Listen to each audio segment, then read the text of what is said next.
Tópico 3.2 Ciclo do treinamento. Existem várias maneiras de se escolher quais habilidades devem ser focalizadas quando se planeja um treinamento.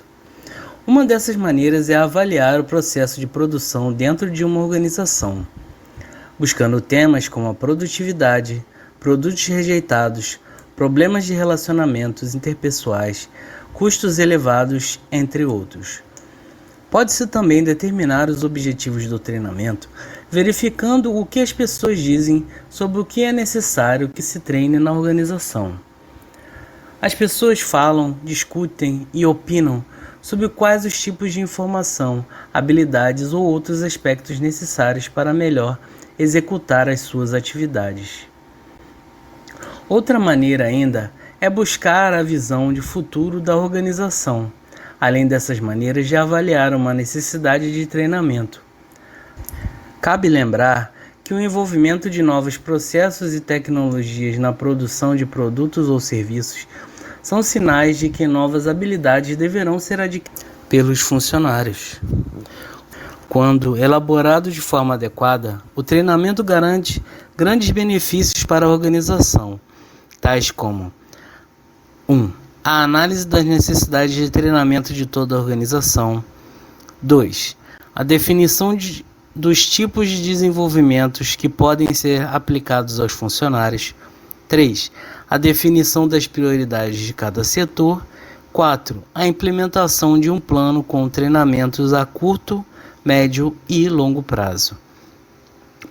Além de tudo o que vimos até aqui, vale considerar que o treinamento é um ato intencional de fornecer os meios para possibilitar a aprendizagem, e esta é um fenômeno que surge como resultado dos esforços individuais. A aprendizagem é uma mudança no comportamento e ocorre no dia a dia e em todas as pessoas. O treinamento deve direcionar as experiências de aprendizagem no sentido benéfico e reforçá-las com a atividade planejada, a fim de que os funcionários em todos os níveis da organização possam desenvolver seus conhecimentos, habilidades e atitudes que ajudarão a eles mesmos e à organização. Assim, o treinamento percorre uma sequência programada de acontecimentos que podem ser entendidos como um processo cujo ciclo se faz a cada vez que repete. Vejamos esse processo na figura 1. Transcrição da figura 1. Treinamento como um processo. Na figura, existem 4 caixas interligadas, em uma representada pelas entradas. Tem os treinandos e os recursos organizacionais. Depois dela, na sequência do ciclo, vem os processos. Dentro deles tem os programas de treinamento e o processo de aprendizagem individual. Na terceira caixa, tem as saídas, que é o conhecimento, atitudes e habilidades, a melhoria organizacional. Quer dizer, nas entradas, nós temos os funcionários, os recursos organizacionais que precisam de treinamento. No processo são o próprio treinamento, que estão os programas de treinamento, processo de aprendizagem individual. E nas saídas, o que se espera adquirir, que são os conhecimentos, atitudes e habilidades e a melhora organizacional. Tem uma quarta etapa que é chamada importante, isso cai em prova, retroação. Quem liga a terceira caixa à primeira caixa, que é a avaliação dos resultados. Guarda esses daí que são importantes para a prova. Fonte: Proctor Thornton, 1961. Conforme a figura 1, o processo de treinamento possui similaridades com o sistema cujos elementos são entradas, informações, conteúdos, habilidades, atitudes, funcionários, recursos organizacionais. processos, aprendizagem individual, o programa de treinamento, o ambiente virtual de aprendizagem, ambientes de aprendizagem, etc. Saídas, funcionários treinados, sucesso organizacional, aumento da efetividade, etc. Retroação. Avaliação dos procedimentos do treinamento por meio dos resultados de pesquisas informais ou estruturadas. Podemos ver ainda o treinamento em seus termos amplos, envolvendo um processo composto de 4 etapas. São elas: a primeira, diagnóstico ou levantamento de necessidades de treinamento. A segunda, elaboração do programa de treinamento para atender às necessidades. 3. A implementação e execução do programa de treinamento. E quarta etapa, análise e avaliação dos resultados. Essas 4 etapas formam um processo cíclico, cuja sequência é mostrada na figura 2. Aqui na figura 2, que se chama processo de treinamento, ela tem 4 caixas principais, né? E tem 2 setas que possuem uma retroação. Vamos explicar cada processo aqui. Na primeira caixa é a parte de diagnóstico da situação, que é aquela primeira etapa, o levantamento de necessidades de treinamento. Ela abrange o alcance dos objetivos da organização, a determinação de requisitos básicos da força de trabalho, resultados da avaliação de desempenho, a análise do problema de produção, a priori ou a posteriori, análise de problemas de pessoal, análise de relatórios e outros dados. Quer dizer, todas as informações necessárias para fazer esse levantamento de necessidades. E aí ele segue para a próxima etapa, que é a segunda caixinha, que é a decisão quanto à estratégia, né? É o programa de treinamento, né? A elaboração do programa de treinamento em si, né? Que avalia quem treinar, como treinar, em que treinar, onde treinar, quando treinar, quanto treinar e quem treinará.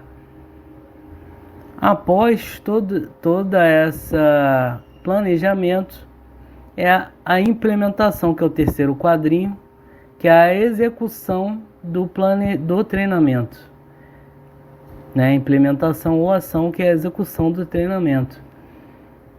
E ela abrange a aplicação dos programas pela assessoria, pela linha ou combinadamente por ambos. E, por último, a avaliação e controle, né? Que é a avaliação dos resultados do treinamento. A última caixinha, que abrange o acompanhamento, a verificação ou medição, comparação da situação atual com a situação anterior. Então, aqui, a partir dessa avaliação, ele tem uma retroação da caixa 4 para a caixa 3. Se os resultados forem satisfatórios, ou seja, se tiver tudo bem, então esse treinamento foi bem sucedido, então próximas etapas vai ser a novas execuções desse treinamento. Caso seja mal sucedido, né, a retroação vai até como resultados insatisfatórios, ela volta para a primeira etapa, onde se faz todo o levantamento novamente. Fonte: Chiavenato, 1996. Outra forma de observarmos o treinamento é relacioná-lo com as suas responsabilidades. Nesse sentido, o treinamento, visto como responsabilidade de linha, entre parênteses, execução, e função de staff, entre parênteses, assessoria, pode assumir vários formatos nas organizações, indo desde um modelo que centraliza as ações no pessoal de staff, até um modelo descentralizado, que envolve o pessoal de linha.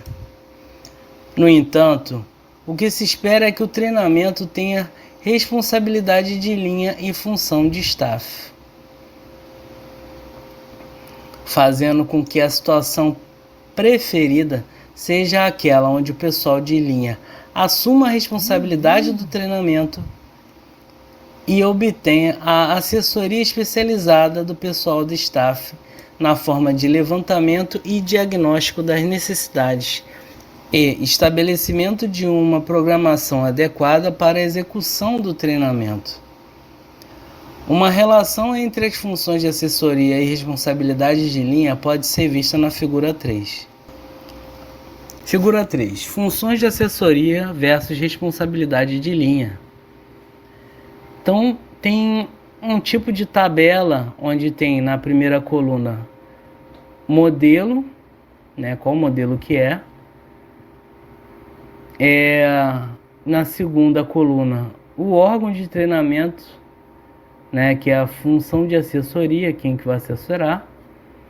E na terceira coluna o órgão onde está localizado o empregado, que é a responsabilidade de linha. Então vamos lá. Quando um modelo é excessivamente centralizado, tem o levantamento de necessidades, programação, execução e avaliação de resultados. Do outro lado, quer dizer, ou seja, tudo é feito pela assessoria, né, que é a staff. E a linha não tem nenhuma responsabilidade. Então, conforme a gente vai vendo, por exemplo, com o modelo centralizado, o levantamento de necessidades é pela staff, programação pela staff, avaliação de resultados pela staff, e a execução fica pela responsabilidade de linha.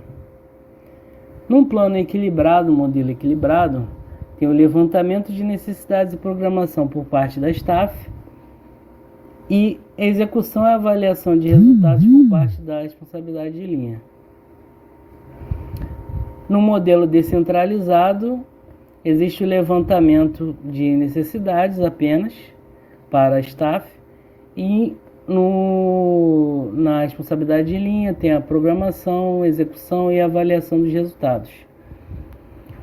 No excessivamente descentralizado, a staff não tem nenhuma função, e todas as funções são feitas pela responsabilidade de linha.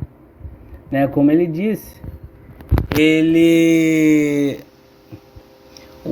vamos dizer assim, o modo perfeito seria o modelo equilibrado entre as funções de assessoria e responsabilidade de linha. Fonte Chiavenato, 1996. A figura 3 mostra as características para a função de assessoria e para a responsabilidade de linha conforme cada modelo organizacional.